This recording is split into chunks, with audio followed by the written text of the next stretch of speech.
بشحال غيتقام عليك مشروع ديال كوفي شوب في المغرب؟ واش فيه شي فلوس ولا لا؟ هادو هما اكثر جوج اسئله كيوصلوني من نهار لونسينا الكوفي شوب ديالنا سويت شوب. هادشي علاش غنعطيك في هاد الفيديو كاع داكشي اللي غتخسر نهار غتبغي تحل الكوفي شوب ديالك، حتى المصاريف اللي ما تضربش ليها الحساب وغتصدم بها في الاخر. اول حاجه خاصك ديرها طبعا فاش تبغي تلونسي الكوفي شوب ديالك هي تلقى المحل، واللي كيقول المحل كيقول خاصك تخلص الكرا ديال المحلات التجاريه في المغرب فيه طبعا تفاوت كبير على حسب المدينه وعلى حسب الحي. في الدار البيضاء مثلا لا نورم هي ان الكرا ديال المحل ديالك غيكون بين 4000 و 25000 درهم على حسب الموقع والمساحه. هادشي كما قلت لكم هو المتوسط اللي كاين في المارشي، حيت غتلقى دي كوفي شوب كبار كاينين محلات حتى ب 15 او 20 مليون في الشهر عادي، ولكن 90% ولا اكثر ديال لي كوفي شوب كيمشيو في هذا الموين ديال 4000 حتى 25000 درهم، وانت الا كنتي يلاه بادي ما غتخرجش من هذا الموين. ولكن فاش كتكري المره الاولى مول المحل غيطلب لك شهرين حتى 3 شهور من القيمه ديال الكرا، فيها لافونس ديال شهر ولا شهرين، وفيها كوسيون حتى هي كيطلبوا فيها شهر حتى شهرين. ولكن رد البال ضروري الا كنتي غتصلح المحل، وفي الغالب غير خصك تصلحو، طلب من مول المحل يعطيك شهرين فابور ديال الصلاح. كلشي كيديرها وضروري خاصك حتى انت ديرها، والا غتلقى راسك كتصلح وكتخلص الكرا وانت ما مستافدش من المحل. وهنا غنبداو في المصاريف ديال الاصلاح، وهذا هو اكبر صداع الراس ويقدر يكون المرحله اللي غتخسرك اكبر قدر ديال الفلوس. في المتوسط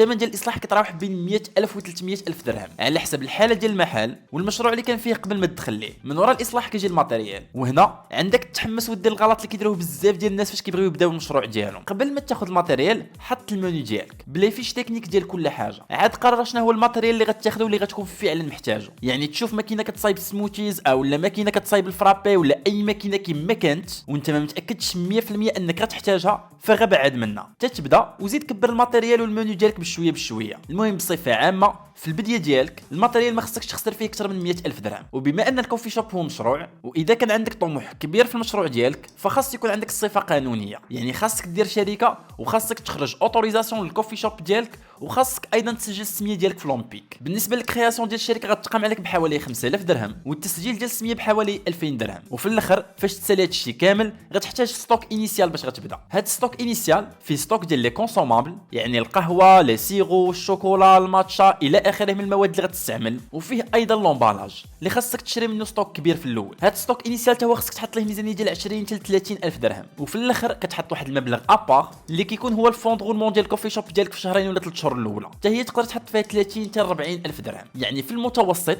وفي التوتال كوفي شوب في المغرب هو انفستيسمون ديال حوالي 400000 درهم، 40 مليون سنتيم. كاين اللي غيبدا بقل، كاين اللي غيبدا بكثر، وكاين اللي غيبدا بكثر بزاف. انا قلت لك هنا المتوسط باش تقدر تبدا كوفي شوب اللي غتقدر تاتيري دي كليون وتزيد تكبر مع الوقت.